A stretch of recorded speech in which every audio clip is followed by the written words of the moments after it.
রাধে রাধে। আমরা যদি পারমার্থিক জীবনে উন্নতি লাভ করতে চাই, তাহলে আমাদের যে 6টি কাজ করতে হবে তা আমাদেরকে অবশ্যই জানতে হবে।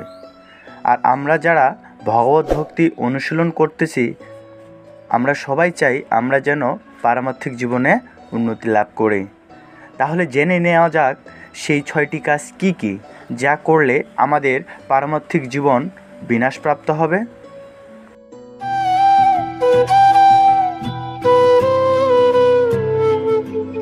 উপদেশামৃত শ্লোক নম্বর 2-এ বলা হচ্ছে যে 6টি কাজ আমাদের পারমার্থিক জীবনকে বিনাশপ্রাপ্ত করে। তো 1 হচ্ছে প্রয়োজনের অতিরিক্ত আহার গ্রহণ বা প্রয়োজনাধিক অর্থ সঞ্চয়। অর্থাৎ আমরা যদি প্রয়োজনের অতিরিক্ত খাবার গ্রহণ করি এবং আমাদের যা দরকার তার থেকে বেশি সঞ্চয় করি। 2 পার্থিব সম্পদ লাভের জন্য অত্যাধিক প্রচেষ্টা করা, অর্থাৎ জড়জগতের কোনো কিছু বিষয়ের প্রতি বা কোনো কিছু লাভ করার অধিক প্রচেষ্টা করা। 3 কৃষ্ণবিহীন অনাবশ্যক গ্রাম্য কথন, অর্থাৎ কৃষ্ণকে বাদ দিয়ে আমরা যদি অনাবশ্যক গ্রাম্য কথন করি।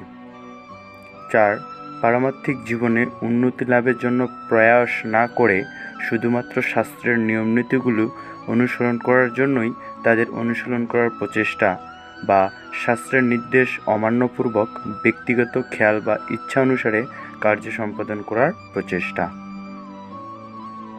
5 কৃষ্ণ ভাবনা বিমুখ জড় বিষয়ী লোকের সঙ্গ করা, অর্থাৎ যারা কৃষ্ণ ভক্ত নয়, যারা জড় বিষয়ী মানুষ, তাদের সঙ্গে সঙ্গ করা।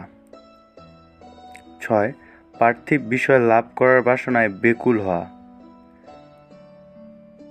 অর্থাৎ এই উপরোক্ত 6টি কারণে যদি কোনো ব্যক্তি আবদ্ধ হয়ে পড়ে, তাহলে তার জীবন, যে পারমার্থিক জীবন আছে, সেটা বিনাশপ্রাপ্ত হবে। তো আমরা অবশ্যই চেষ্টা করব এই 6টি কাজ থেকে বিরত থাকতে, তাহলে আমাদের পারমার্থিক জীবন বিনাশপ্রাপ্ত হবে না। রাধে রাধে।